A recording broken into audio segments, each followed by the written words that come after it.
Welcome to the Hourly Podcast.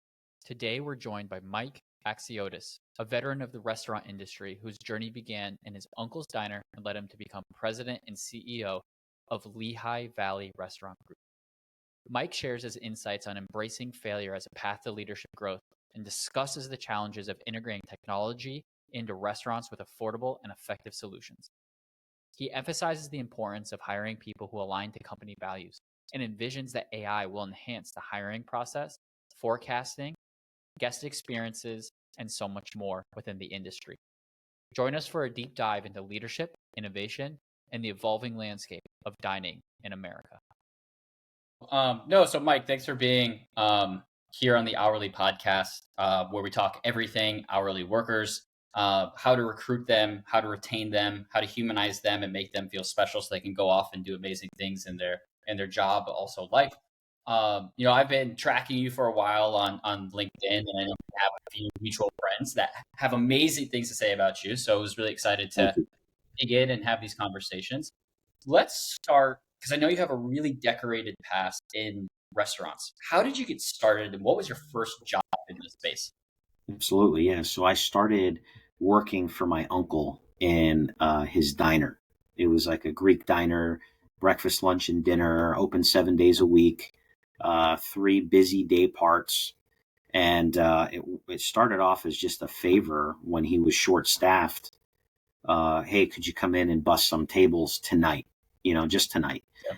And, tonight turned into tomorrow, turned into the next weekend, and then eventually just turned into a career working for him. And I would value him as a mentor and somebody who had a lot of influence on my life. He's still around today, still operating family owned restaurants. And I still talk to him, and we talk about the past and talk about now and share best practices. But that's how I started in this career. Just starting off as a favor that was only going to be a part-time thing. And I got bit by the bug, the hospitality bug, and the energy and the hustle and bustle of, not knowing what tomorrow holds or today holds, because it's always something new and different in our industry. And you change lives in our industry, and that's not something that I think people think of when they think of the restaurant industry, is how do you change lives? And for me, it changed my life. It taught me values. It taught me discipline, responsibility, showing up to work on time, how to socialize, how to talk to guests, and how to talk to team members, and how to be a business owner, but also how to be a leader as well. So there's so many values and principles that I've learned throughout the years, not only working for my uncle, but working with coworkers and working with different managers and different leadership styles and different companies, and having different bosses and coworkers.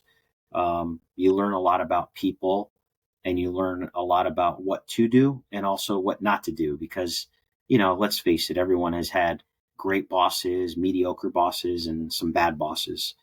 And if you can take different leadership styles out of all of those buckets and create your own little toolbox and have it shape you into who you are today and who you want to be tomorrow and in the future, those are valuable lessons. Yeah.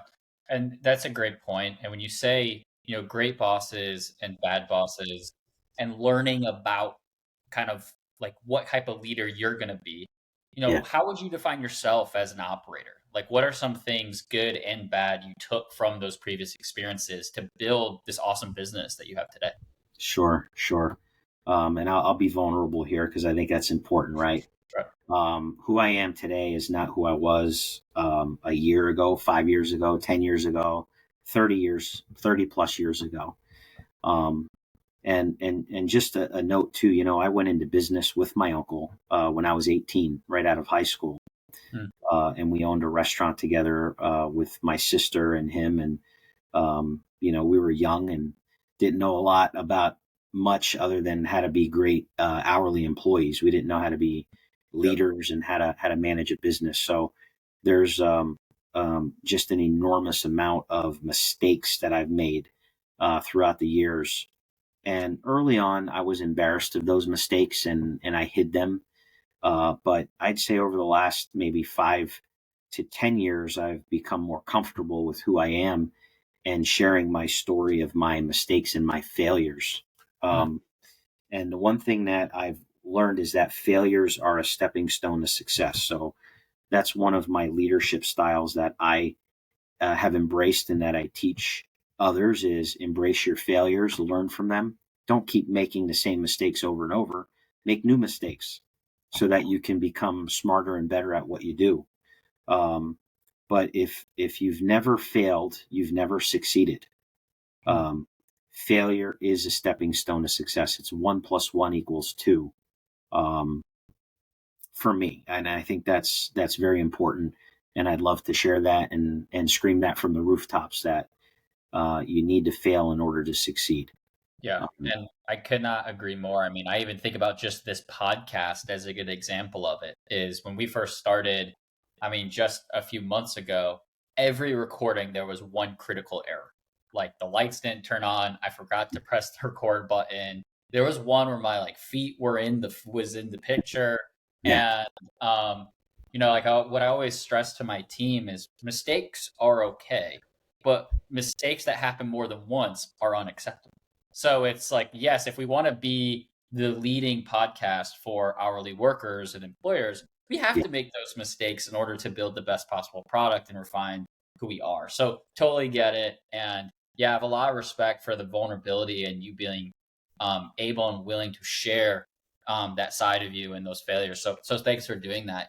One thing that um, stood out in what you just said was your transition from being an 18-year-old hourly worker to almost overnight like being a leader and making mistakes kind of along that way. And it doesn't sound like I don't want to put words in your mouth, but it snapped like or clicked instantaneously. There were some lessons along the way that you learned. I'm curious if you're willing to share any of those lessons from the very early days of things you learned then that still apply to your work today. sure. I don't know if I would say that it clicked immediately for me. I think it clicked over time. Yep. And every now and again, you got to stop and reflect and look back and say, gee, look at how far I've come. Or, Yep. gee, what was I thinking at that time when I made that decision or I did that thing? And I'll say for me, the evolution of management style went from a more directive, pace setting, micromanaging Yep. style to a more coaching and visionary style. Um, and again, a lot of times you emulate who your leader is, right? And you take um, your lessons and you take the lead of the leader. And I worked for a lot of leaders that were very controlling and micromanaging and directive, and you become that. You're a Mm. product of your environment. So over time, as I did that, I started to learn that that isn't the best style of management. It's necessary at times, depending on the situation that you're in. And I would say that a crisis mode or a situation that requires that, or somebody that you're trying to lead needs that kind of style of leadership, then you use it. But it's Mm. not the only tool in the toolbox. It would be like if you're a handyman and you go to work every day and all you use is a hammer and a nail, and you don't use a saw and a sander, or uh you know use a drill and have different drill bits. You just come in and you hammer on the nail every single day, unless you're a drywaller. But even drywallers use spackle, right? Mm. um right. So the hammer and nail approach is required at times, but it shouldn't be your only tool in your toolbox. So I think, you have to evolve as a leader and learn the different styles of leadership and situational leadership, and knowing who your audience is and what your situation is so that you can be more thoughtful, intentional, and strategic. Um, and I think it then enhances the learning environment for your team members, and then it creates a better culture for Yeah. your team members. So Right. I had to learn that hard way, and I had to, get that cold bucket of water in my face where you have certain employees that will feel comfortable to tell you, hey, um, I didn't like that, about you, or I didn't care about that about you, or I really didn't particularly like working for you when you were that guy, or when Mm. you were in that mode or that style. Yeah. So yeah, it is, when you reflect back on that, not my best moments in my career history, but I think I've had more great moments than bad moments. But when they were bad, it typically was because of that style of leadership. Yeah. And it all made you who you are today, Correct. right? Yeah. And one thing that strikes me as you're talking today is clearly passionate about leadership and helping others become the best leader that they can be as well. And a lot of our listeners are director of ops, area managers, regional managers, and GMs themselves. And as you know, one of the amazing things about the restaurant space is that you can quickly ascend from hourly to GM to Right. regional manager to director of ops. What Yeah. advice do you give to people that are on that path and maybe are sitting for the first time in their life in a management role, Yeah. right? And you probably at the promotion have an opportunity to sit down and speak with that person. You can't bring them a 25 years of experience and lessons and hardship to give them the roadmap of how to be or how to act. But what are some of those things, if you don't mind sharing, that you do share that you've seen be successful to get them at least on the ground running? Sure. Yeah, I think that's a great question, AJ. And, through and through, I am an operator. I'm an operator at heart. I always will be. Um, and operations is key when it comes to running a successful restaurant. A lot of companies and brands and leaders are always thinking about that next silver bullet. It's this great promotion, or it's that great technology. But at the end of the day, it's about great operations and running great restaurants and having a great culture, and surrounding yourself with great people who are well trained. Mm, Um, and that's part of the secret sauce, if you will. And that would always be my coaching to them.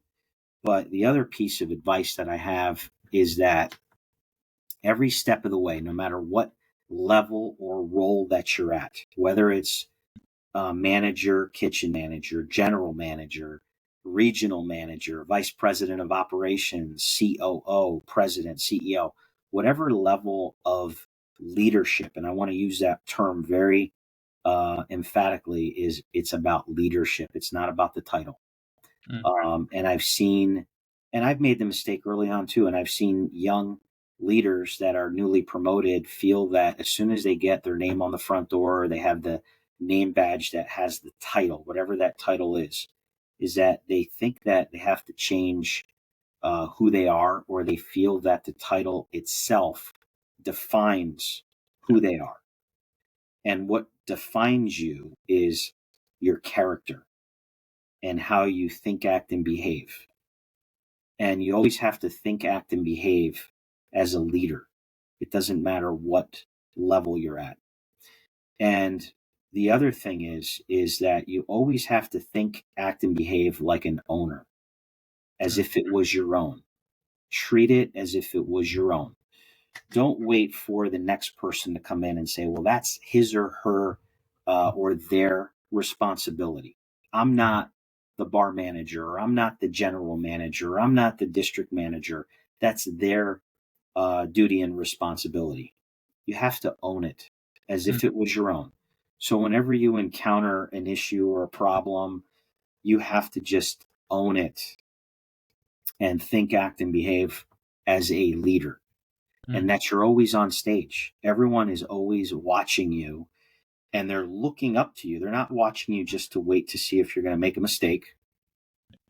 They're looking for your leadership to help guide them through whatever challenge or opportunity or situation or scenario that they're dealing with at that time.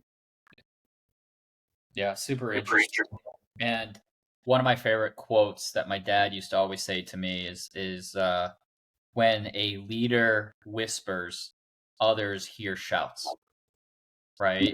And it's the concept of always being on stage, people looking for you how to react when things are really good, but also when things are bad. Because I think people naturally assume that the leader has the most information, knows the most behind the scenes, and how this, whatever challenge or praise is happening, what it means to the larger organization, right? And it's such an interesting and I could talk about this for hours and hours, but I do, especially because of what something that you said around think, act, behave, how people are, what their psyche is. How do you flesh that out in the hiring process? And that's like the number one thing that we get asked about here on the hourly podcast is Yeah, hiring, recruiting, interviewing, all these things. How do you make sure that the people that are coming in live and breathe your values? And are you looking for certain things early on to be future indicators of maybe this person becomes a top performer, maybe they become a general manager, maybe they become the VP of ops one day? How do you think about like what you just said as it relates to recruitment and hiring? sure. So, a lot of leaders will say, hey, this is the most important thing you do. And Mhm. this is important and that's important, right? Everything we do is important, right? But I would say the single most impactful and meaningful thing that a leader does is selecting um, people that they want to bring on their team. Selecting, hiring, whatever term we want to use, recruiting. Um, we are talent scouts as leaders of our industry. You always have to be on the hunt for talent, Mhm. whether it's inside your organization or outside of your organization. When you're shopping, when you're dining, when you're um, doing anything, your mind should always be like wired to be scouting out for that next diamond in the rough that you want to recruit onto your team. So that's number one. Number two is behavioral based interviewing. Mhm. And what I mean by that is you have to ask open ended questions that are behavioral based so that you know how they think, act, and behave. Um, and I would say is that, whatever your company vision, mission, values, and principles are, is that the questions that you ask during that interview process, you have to try to flush out whether they align with yours. Because if they don't, you're always going to be battling that, no matter what. Because anybody could say what they think, but you got to feel it. It's about energy, right? It's about that desire. Are they open minded? Are they growth minded? Do they want to just come in and have a job and collect a paycheck? Mhm. Or are they coming in to join the mission? And do they want to be part of your purpose? And do they want to, grow their career? And do they want to make a difference? And do they want to add value? You can sense that when you engage and interact with people just based on their energy, the eye contact they make, the questions they ask, um, how they show up. There's a lot to it, and it's not something that you can just teach overnight. It's something that you learn over time, and that's something that is transferable knowledge.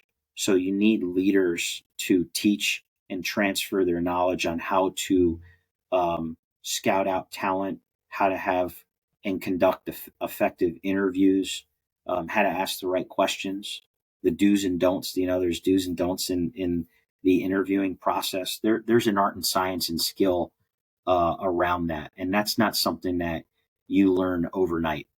Yeah. And when I talk about mistakes, you're going to make mistakes and you're going to hire the wrong people, or they're going to hire you too, because our team members hire and fire us as well. We don't hire and fire our team members. It's a two-way street. Um, but it is the most important thing you do. Yep. Um, and then the next most important thing you do is onboard them and train and develop them.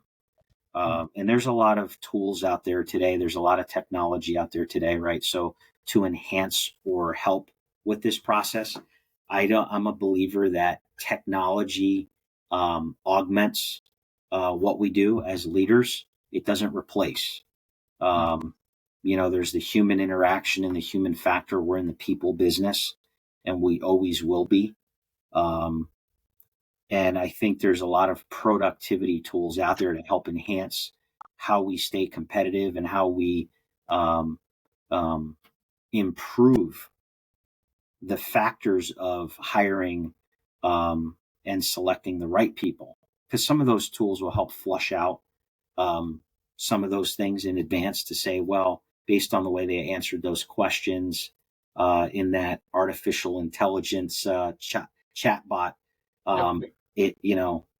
we pre-screen them for you, and now we're giving you the best candidates that we've pre-screened for you to now engage with, if you will. So even though we're in the AI industrial revolution, if you will, we still have the human touch points. So, one of the things that the National Restaurant Association has been focused on is high tech, high touch, right? And that's, I think, what the future of our industry is high tech, high touch. How do you marry those two things together? It can't just be all tech or all touch. There's got to be that augmentation, if you will, of blending and marrying those two things together. Yeah. And this is something that clearly I'm so passionate about is the introduction of AI into restaurants and hiring. What do you see kind of the next wave of hiring technology to look like? Like, what does AI look like? Maybe not in hiring, but just in restaurants in general. Because now I feel like, there's AI in the hiring systems, there's kiosks inside of the restaurants, there's robotic arms that I see at some conferences that are flipping burgers and all of that. Like, what Yeah, excites you the most of how AI can shape the industry? that's a great question. I've always been on the forefront of technology in our business and adopting it. I know a lot of people are late adopters. Traditionally, the restaurant industry has been late adopters in general of technology because of the barrier to entry, very Right. expensive, and we're in a very low profit, low margin business, right?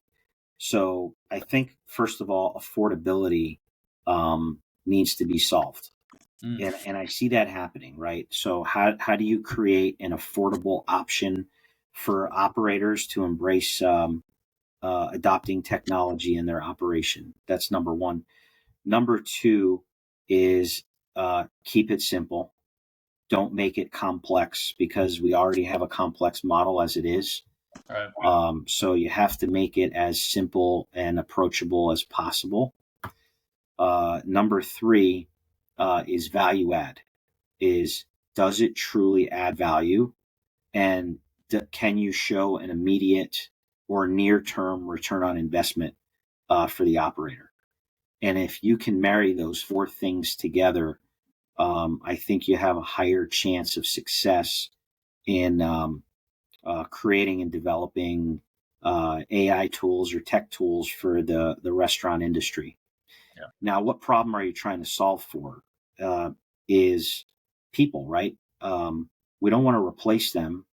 We want to make their jobs easier, and we want to increase their productivity while enhancing the guest experience and driving sales and profitability. So there are certain things out there that I think are way, way over the top that um, have maybe a lower success rate, like, Flippy, the robotic arms in the kitchen. Yeah. Cooking food is an art and a skill, and guests still like knowing that there are humans that have that touch and that love that goes into making that food. But I think there's technology out there, as you mentioned, like kiosks and handheld devices to be able to order your food, apps, um, hiring, like we talked about earlier, is how do we increase the probability of making great hires, and Yep. then helping to train and onboard them with technology. And then the other piece of AI would be is forecasting. How do you forecast more effectively so what your sales are going to be for the day, what your guest counts are going to be for the day, ordering product, receiving product, setting production pars for your business, financial tools to monitor KPIs and tracking KPIs. There's just so many touch points today on how the consumer can access your brand. How do you marry it all together? Right. And that's the other piece, is it's very fragmented today, right? So you have this app that doesn't talk to that back office, tech stack. There's all these great tools out there, but how do you marry them all together? And how do you make it affordable for the operator to embrace and use that? So, I think that's really the key in where we're heading with this. It is getting a bit overwhelming, I think, and a bit oversaturated right now with all of the options that are out there. The problem is that they don't all speak to each other. How do you create an ecosystem where they all work and function in harmony with one another? Yeah, because you said something in the very beginning, and all of that's a great insights. But I want to circle back to, you said restaurants are a little slower to adopt the technology than potentially other industries. Why is that? Like, why is it difficult to get technology into this space? And what's your thoughts around that? Yeah, it's multifaceted, and I just ended with it in my last speech there, and I apologize for being on my soapbox, but it's the tech stack, right? It's a fragmented industry, right, where they don't all talk to each other. So getting APIs to open up into POS systems are a challenge and a hurdle for various reasons. Sometimes the technology company that hosts your POS doesn't want to have too many gateways going into their systems. That's number one. Number two, if and when you are able to get that, it's complex in getting it to work. It's a patchwork, right? And when you start adding and bolting on various technologies into your tech stack, other things break. We have PCI compliance issues and security and cyber threat issues in our industry. And then there's cost, right? So because of the current inflationary environment that we're in, labor and food, which are your two biggest expenses on a restaurant P&L, if you will, prime costs, are the highest they've ever been in our history. When you start adding on monthly technology fees on a per unit basis, which is how most of these platforms work today, it's almost like at home, right? Where, before you just used to have your cable bill. Now you have cable if you haven't cut the cord, and you have your Wi-Fi and your Hulu and your Netflix and your Disney Plus and your cell phone bill. And it's like death by 1,000 cuts, if you will, where you have all of these recurring monthly charges. If you could, create a tool that is an all-encompassing tool that integrates all of the great technology platforms that are out there to run your restaurant efficiently, and it's one monthly price, whoever figures that out is going to win, because the margins just aren't there right now in our industry to be able to afford stacking monthly fees on a per unit basis. Yeah. Super interesting to hear that perspective, because in the book Hourly that the podcast follows, is we talk a lot about why, as technology companies, it's difficult to sell into the restaurant industry, right? Mm-hmm. Because smaller operators, they're counting their pennies just as they should.